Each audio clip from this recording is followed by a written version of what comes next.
In 1901, a ship carrying gold from the Klondike left Alaska. It never reached its destination. Less than 15 minutes after striking something in the dark, the ship began to sink. Passengers rushed onto the deck. Crew members tried to understand what had happened, and somewhere below, there was gold. Gold carried by miners who had spent months, sometimes years, digging it out of frozen ground. Gold that represented entire fortunes. And in just minutes, it was gone. The ship was called the Islander, and when it disappeared into the cold waters of the North Pacific, it took with it one of the most valuable gold shipments of the Klondike era. Some of that gold would be found years later, but not all of it. Because even today, part of that treasure is still missing. To understand why the Islander was carrying so much gold, you have to go north, far north, to the frozen region of the Klondike, where one of the last great gold rushes of the 19th century had taken place. Klondike Gold Rush. By the late 1890s, thousands of men had travelled into the Yukon. They crossed mountains. They followed rivers. They endured extreme cold and isolation. Some failed, but some found gold. Real gold. Heavy, bright, and valuable. By 1901, the rush had slowed, but the gold was still moving. Miners who had succeeded were leaving, and they were not leaving empty-handed. They carried their wealth with them, in bags, in small boxes, sometimes hidden, sometimes openly guarded. All of it had to be transported south. That's where ships like the Islander came in. The Islander was known as one of the fastest and most reliable steamships operating along the Pacific Northwest route. It carried passengers, mail, cargo, and often gold. On August 14, 1901, the Islander left Skagway, Alaska, heading south. Skagway. On board were more than 160 people, and among them were miners carrying gold worth a fortune. Some estimates suggest that the total gold on board was worth millions of dollars today.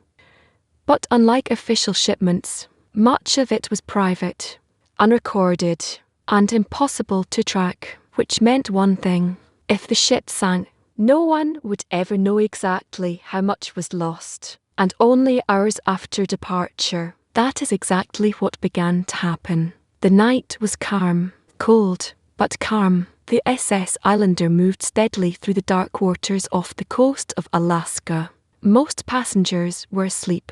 The journey had only just begun, and nothing seemed out of the ordinary. Then, without warning, there was a jolt. Not loud, not explosive, but deep. A heavy, grinding impact from beneath the ship. At first, many passengers didn't understand what had happened. Some thought it was nothing.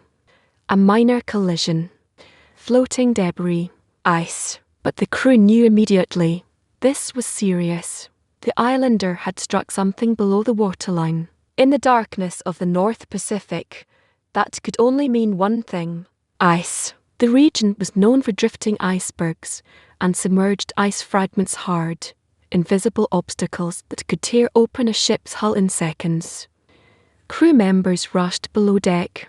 What they found confirmed the worst possible scenario. The hull had been punctured, and water was already pouring in, fast. Within minutes, the situation changed from concern to crisis. Water flooded the lower compartments of the ship. The crew attempted to assess the damage, but it was already clear.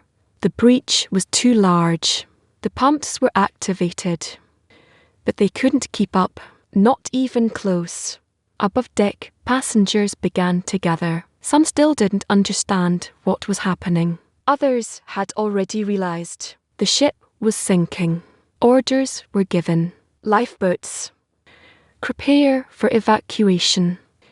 But there was a problem. Time. The Islander was not going to stay afloat for long. The bow began to dip, slowly at first, then more noticeably. Passengers felt it, the angle of the deck shifting beneath their feet. Panic began to spread. People rushed to grab belongings. Some went for their gold, small bags, boxes, whatever they could carry. But every second they spent doing that was a second lost, because below them the ocean was already filling the ship, and the islander was running out of time. By the time most passengers reached the deck, the situation had already passed the point of control. The SS Islander was going down. Not slowly, not gradually, fast. The crew worked to launch lifeboats, but the angle of the ship was already making it difficult. Ropes tightened. Boats swung violently. People pushed forward. Some tried to stay calm. Others didn't. And then came the mistake that would cost many everything.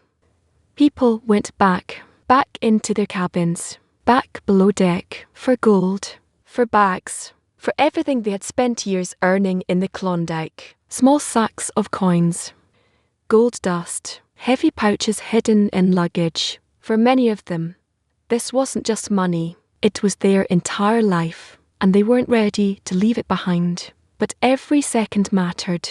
The ship continued to tilt. Water climbed higher. Corridors filled. Cabins flooded. Those who went back didn't always come back up. Less than 15 minutes after the impact, the Islander began its final descent. The bow dropped sharply. Water rushed across the decks. Passengers lost their footing as the ship angled downward.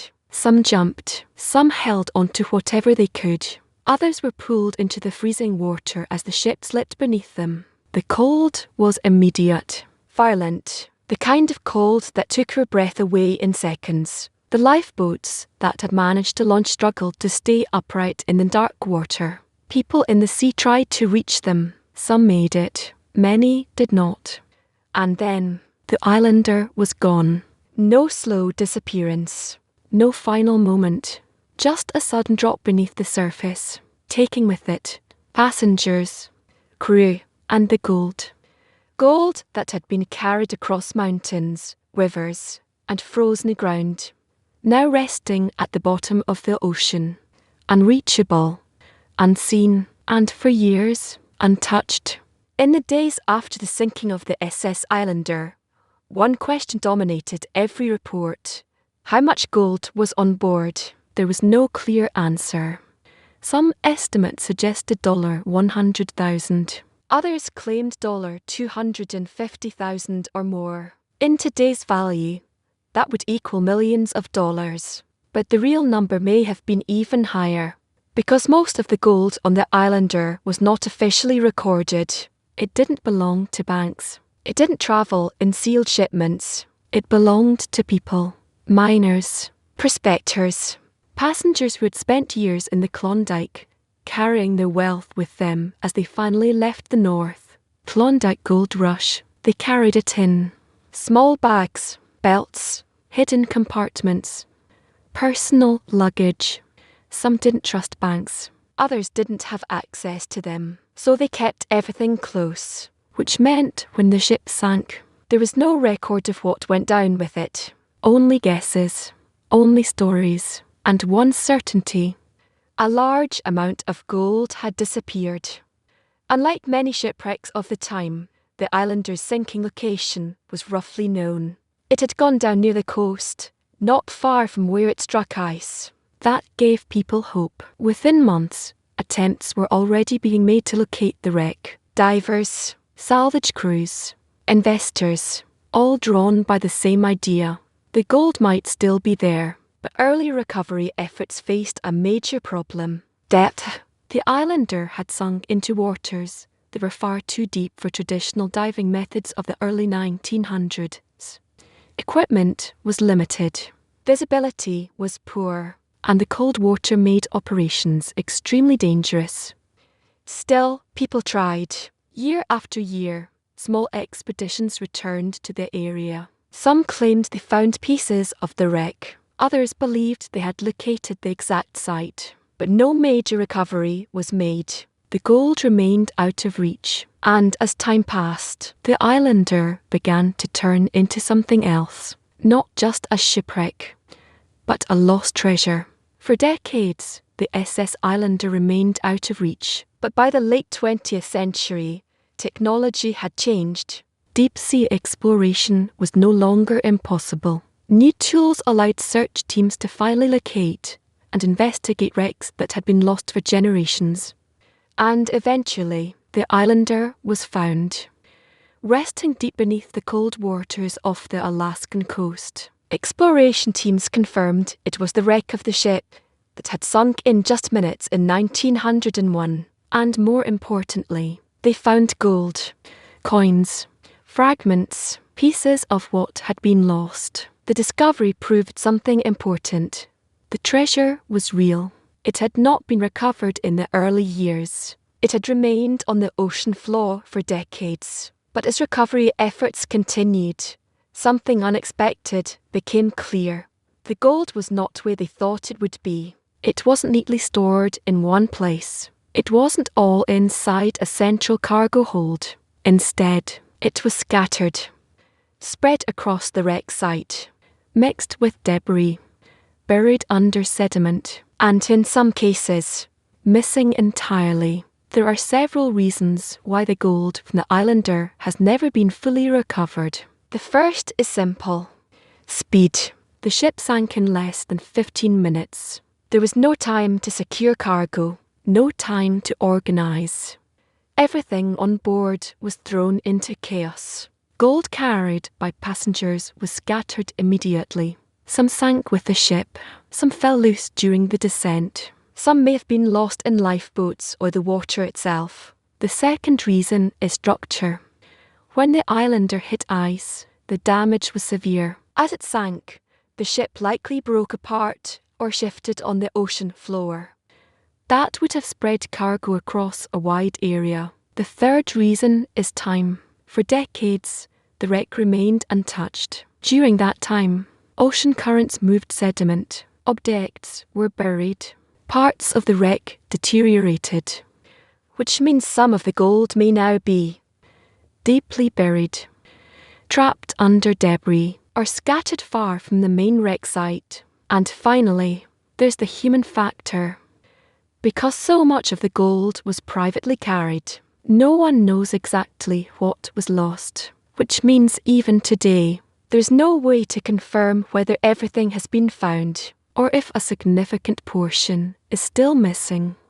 More than 100 years after the islander sank, the story is still not complete. Some gold has been recovered, that much is certain, but not all of it, and no one knows how much remains. Some believe the missing gold is still there, hidden beneath layers of sediment, scattered across the ocean floor, waiting to be found. Others believe most of it is already gone, recovered, lost, or simply too difficult to reach. But the key fact remains: there is no final number, no confirmed total, no clear answer, which leaves one possibility open. Somewhere beneath the cold waters of Alaska, there may still be gold.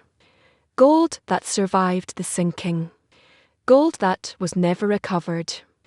Gold that no one has seen in more than a century. And if that's true, then the islander is not just a shipwreck. It's still a treasure site, waiting. So if you knew exactly where to look, would you go after it? Or would you leave it where it's been for more than 100 years, at the bottom of the ocean?